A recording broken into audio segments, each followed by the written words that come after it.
Hello everybody and welcome back to my channel. If you live in the UK, hope you're enjoying the lovely summer sun. In February, I know I am, it's absolutely gorgeous out. Now, you might not be aware, but I passed my life in the UK citizenship test the other week, and I'm gonna get my leave to remain in May. My leave to remain. Theresa May. And though all of you left incredibly lovely congratulatory comments, there seemed to be one question on most people's mind. Congrats, Evan, but what about Brexit? What about Brexit indeed? I tend not to talk about politics too much on this channel. If I do, it's more tongue-in-cheek. I like doing a bit more of a laughy entertainment style thing or culture exchange information. I'm not really too big a fan of the politics. It's just not my scene. However, it does make sense that I should be talking about Brexit. Why? I mean, it's a huge thing. I'm trying to become a citizen of a country that is currently going through a massive change that will affect the way the country's run forever, basically. So I should probably have an opinion on it and should probably, I don't know, talk about it. So that's this. Here we go. Now, regardless if you voted leave or if you voted remain, hopefully this video is a bit more different than what you're expecting. I'm not here to say what side is right and what side is wrong, but rather this is an immigrant's perspective, someone who is hoping to become a citizen of the UK on what the heck is happening right now. Brexit of champions. So my first issue with Brexit, the referendum. So 3 years ago, the UK was like, hey, let's just ask all people, you guys think we should leave the EU? Number one problem with that.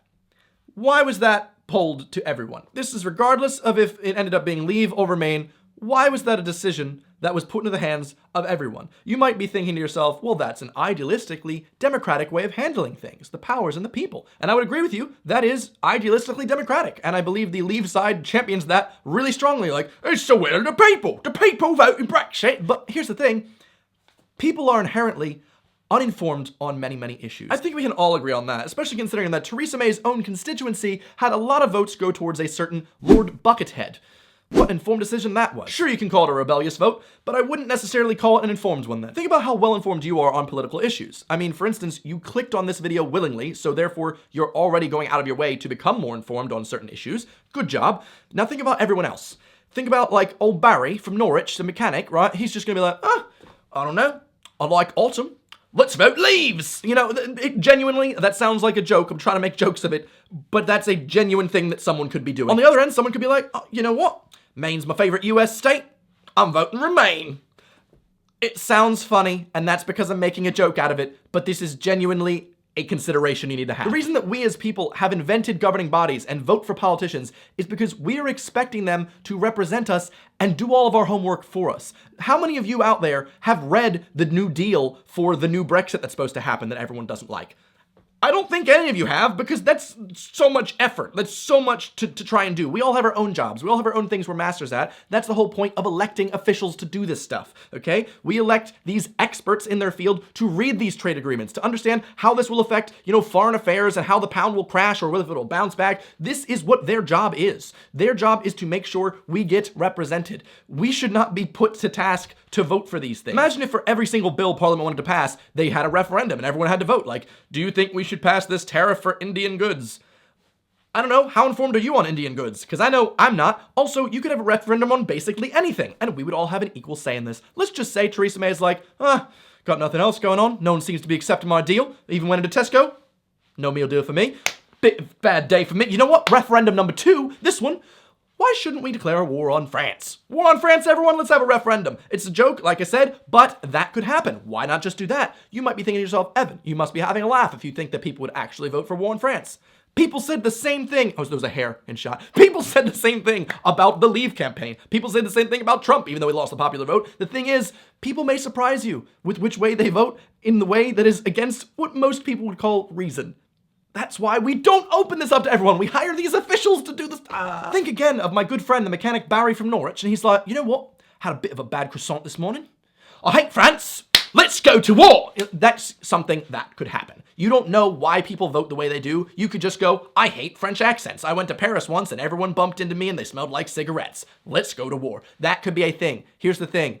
We've elected people that are more intelligent at these issues, that know everything about trade agreements, that know everything about foreign policy. Those people know what's up. Those people should be making these types of decisions, not us. Is it cool that we did a really cool democratic thing? Sure, good. Let's do that for other issues that aren't so impactful on the future of the entire society as a whole. Maybe, I don't know, should weed be legal? How has that not been a referendum yet? I don't know. I feel like if we did a poll of that, it would definitely get more than 51.9%. It just doesn't make sense. You know, we have a referendum for should we stay in the EU? Not for weed laws. There's a lot of other things that we could be putting in place of that, by the way. I'm just using that as an example. My second big issue with Brexit is that the majority was not as overwhelming as Nigel Farage is quoted in saying, like, oh, the will of the people was a majority and it was so overwhelming. 1.9% is not an overwhelming vote. When you look at that, it is so close to being 50-50 that no matter what happens, you're going to have half of the country angry and upset. This is such a down the middle split. It doesn't make sense that if you're going to hold a referendum in the first place and allow everyone to have the same say, why you would have it be just a majority vote of 50%. Now, I know that I've got problems in my high mat, okay? US has its own issues to talk about, but one thing that I do appreciate is the fact that if Congress gets over a 50% majority, and the Senate do as well, hooray, you've got your bill gone to the president. And if he signs it, it's a law. If he vetoes it, it goes back to Congress, who then have to get over 2/3 vote. You gotta get that 66.66666 bruv percent. So lost character there. You gotta get that 2/3% vote in both the Congress and the Senate, and then it's a law no matter what. If the people that you've elected are representing you well, and 2/3 of the people actually want that, boom, that's a big majority. It is just a bit of a stretch to be like, the will of the people, when it's 51.9%. Like, the will of the people was nearly the same. Let's be honest. Hindsight is 2020, and if we were to do this again, it would make more sense to have a bigger threshold for such a big, crucial decision, maybe 66.666667%. That would just make a lot more sense, because that way, you're not gonna have as much complaints. I mean, you've got the majority of the country, not just, you know, a fraction over 50. I'm drinking tea for this video, by the way. Really just trying to drive home that British citizenship. Now, before I even get into my third point, I know there's people already out there thinking like, who do you think you are? You don't even have a right to vote in this country. If you don't like it, you can go right on back to the States, you soy boy yank. Sure, very, very original comment.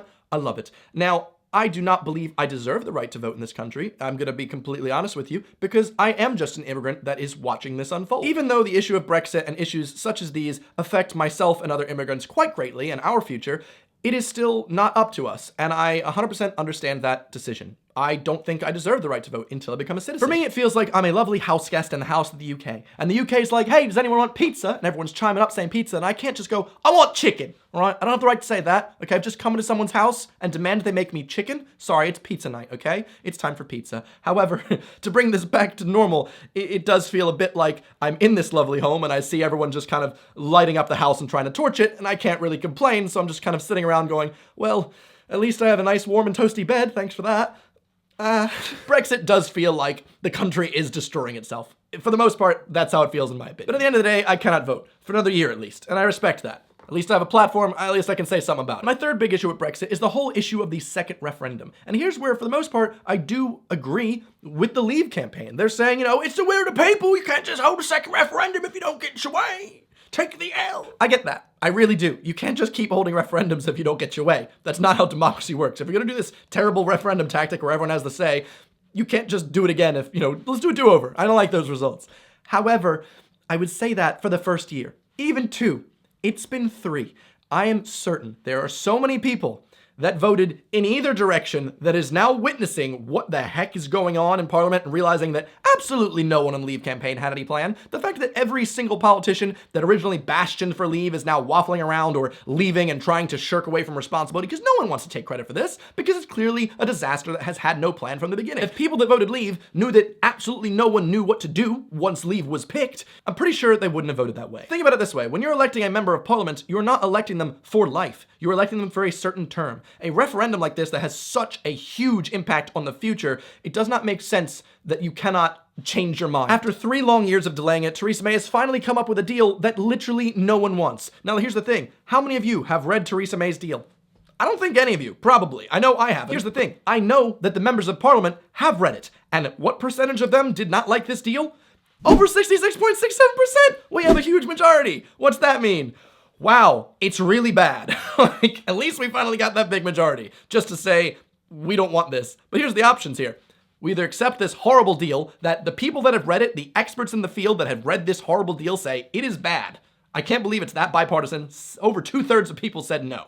Or no deal. We just go in and it's a disaster and literally no one knows what they're doing. Everyone's waffling around and it's this huge kerfuffle. Like, that obviously is the worst option, but then there's this mysterious third option that seems to have just appeared recently. For the longest time, it felt like the people that had voted Remain weren't accurately being represented in Parliament. With 48.1% of people voting to remain, you'd think that that would be basically the split of all of the members of Parliament, But you see, Theresa May originally had voted Remain, but then, and this is something I do respect her for, she said, well, the will of the people was to do this, so I guess I have to carry that out as prime minister, so she kind of had to switch her stance. But then Jeremy Corbyn has always been for leaving, so at this point, you have Labour saying we should leave, we have the Conservatives saying we should leave. That's like most of the government, okay? That's like over 90%, I'm pretty certain. And so at this point, who's representing the Remains? No one. What? Where's our representation? I'm saying R, by the way. I know I didn't vote. It's just I would have voted Remain. And so this is a bit upsetting. However, it's recently come to light that Labour have finally, this is rumored, finally been like, we're going to put a second referendum on the map. And that, my friends, is option 3. It's the smartest option of the only 3 options we have here. One being a horrible deal that no one likes. No deal, which is going to end a disaster, or let's just hold a second referendum. If anything, this can delay this for a little bit. Maybe we can talk about it, find out what else is going on. The EU wouldn't mind if we held a second referendum. In fact, they'd probably delay it for that. They're not delaying this for any other reason, but they will delay it for a referendum. And here's the thing. If we hold the second referendum and allow everyone, including my mate Barry from Norwich, to have a right to vote in this, and it still says leave, guess what? I mean, ain't no moaning anymore, okay? That's it. Like, we lost. But I really, truly don't think that would happen. Who knows? Who knows?